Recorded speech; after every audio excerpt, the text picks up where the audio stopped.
Hello student, myself Kanal. Today topics chapter 4 materials, metal and non-metal. 8th class science textual question starts. Question है सलोनी ने लकड़ी के कोयले का एक जलता हुआ टुकड़ा लिया, उसे उत्सर्जित होने वाली गैस को एक प्रणाली में इकट्ठा किया। फर्स्ट पॉइंट है कि वह गैस की प्रकृति कैसी होगी। सेकंड पॉइंट है इस प्रक्रम में होने वाली सभी अभिक्रियाओं के समीकरण लिखिए। गैस की प्रकृति जानने के लिए गीले, नीले या लाल लिटमस पेपर का इस्तेमाल किया जाता है। हम एक लिटमस पेपर लेंगे, नीला या लाल दोनों में से कोई सा भी, दोनों भी ले सकते हैं। यदि नीला लिटमस पेपर लाल हो जाता है, यदि नीला से लाल लिटमस पेपर हो जाता है तो गैस की प्रकृति अम्लीय होती है, अम्ल प्रदान करती है। यदि लाल लिटमस पेपर नीला हो जाता है तो गैस की प्रकृति क्षारीय प्रकृति वाली गैस प्राप्त होती है। एग्जाम्पल है फर्स्ट का, लकड़ी का जो हम कोयला लेते हैं सी कार्बन, लकड़ी का कोयला को वायु के साथ हम क्रिया करवाते हैं, जलाने पर हमारे पास कार्बन डाइऑक्साइड गैस प्राप्त होती है।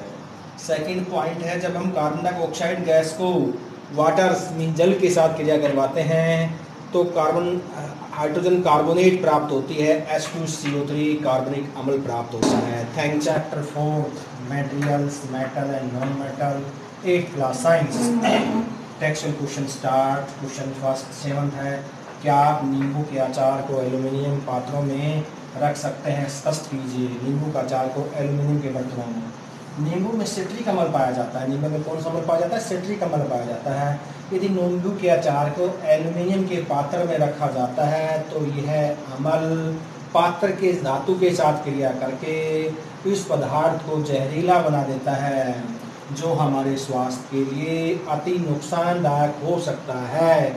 इसलिए नींबू के अचार को मिट्टी, चीनी, कांच व प्लास्टिक के पात्र में रखने की सलाह दी जाती है। नेक्स्ट क्वेश्चन है, मिलान कीजिए। कॉलम फर्स्ट है हमारे पास, कॉलम सेकंड है। कॉलम फर्स्ट में दे रखे हैं gold, iron, aluminium, carbon, copper, mercury. Second में दे रखे हैं थर्मामीटर, बिजली, खाद्य सामग्री, आभूषण, मशीन और ईंधन। कॉलम 1 का कॉलम 2 से मिलाना है। गोल्ड किस काम आता है? गोल्ड हमारे आभूषण के काम आता है, तो इसको हम डी से कन्वर्ट कर दिया, डी से मिला दिया। आयरन किस काम आता है? आयरन मशीनरी के काम आता है, तो इसको हमने ई से मिला दिया। एल्यूमिनियम किस काम आता है? एल्यूमिनियम खाद्य सामग्री को लपेटने के लिए काम आता है, तो इसको हमने इससे मिला दिया। कार्बन किस काम आता है? कार्बन ईंधन के रूप में काम आता है, तो इसको हमने एफ से मिला दिया। कॉपर किस काम आता है? कॉपर बिजली के तारों के लिए काम आता है, तो इसको हमने इससे मिला दिया। एंड लास्ट मरकरी किस काम आता है? मरकरी थर्मामीटर में प्रयोग किया जाता है, तो इसको हमने इसके साथ मिला दिया। Material, metal and non metal, 8th class science exercise question arises. Question first है, एल्यूमिनियम की पन्नी का उपयोग खाद्य सामग्री को लपेटने में किया जाता है, क्यों?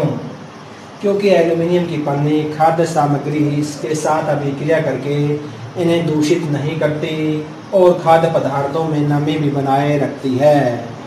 सेकंड क्वेश्चन अराइज है, निकजन छड़ें मैंने इमर्सन रोड धात्विक पदार्थों से निर्मित होती है, क्यों? क्योंकि ये छड़ें धात्विक पदार्थों से बनी होती है, इसलिए ये ऊष्मा और विद्युत की सुचालक होती हैं। जब इनमें से विद्युत धारा गुजारते हैं तो वो शीघ्र गर्म होकर पानी को गर्म कर देती है, इसलिए रॉड पानी को गर्म कर देती है। थर्ड क्वेश्चन है, कॉपर जिंक को उसके लवण के विलयन में विस्थापित नहीं कर सकता, क्यों? क्योंकि कॉपर जिंक से कम क्रियाशील धातु है। कम क्रियाशील पदार्थ अधिक क्रियाशील के साथ क्रिया नहीं कर सकता, इसलिए विस्थापन नहीं कर सकता। फोर्थ क्वेश्चन है, सोडियम और पोटाशियम को मिट्टी के तेल में रखा जाता है, क्यों? सोडियम और पोटाशियम अधिक क्रियाशील धातु है, ये खुली वायु में रखने पर क्रियाशील हो जाते हैं। Today topics chapter 4 materials, metal and non metal, 8th class science textual question starts. Question है, सलोनी ने लकड़ी के कोयले का एक जलता हुआ टुकड़ा लिया, उसे उत्सर्जित होने वाली गैस को एक प्रणाली में इकट्ठा किया। फर्स्ट पॉइंट है कि वह गैस की प्रकृति कैसी होगी। सेकंड पॉइंट है इस प्रक्रम में होने वाली सभी अभिक्रियाओं के समीकरण लिखिए। गैस की प्रकृति जानने के लिए गीले नीले या लाल लिटमस पेपर का इस्तेमाल किया जाता है। हम एक लिटमस पेपर लेंगे, नीला या लाल दोनों में से कोई सा भी, दोनों भी ले सकते हैं। यदि नीला लिटमस पेपर लाल हो जाता है, यदि नीला से लाल लिटमस पेपर हो जाता है तो गैस की प्रकृति अम्लीय होती है, अम्ल प्रदान करती है। यदि लाल लिटमस पेपर नीला हो जाता है तो गैस की प्रकृति क्षारीय प्रकृति वाली गैस प्राप्त होती है। एग्जाम्पल है फर्स्ट का, लकड़ी का जो हम कोयला लेते हैं सी कार्बन, लकड़ी का कोयला को वायु के साथ हम क्रिया करवाते हैं, जलाने पर हमारे पास कार्बन डाइऑक्साइड गैस प्राप्त होती है।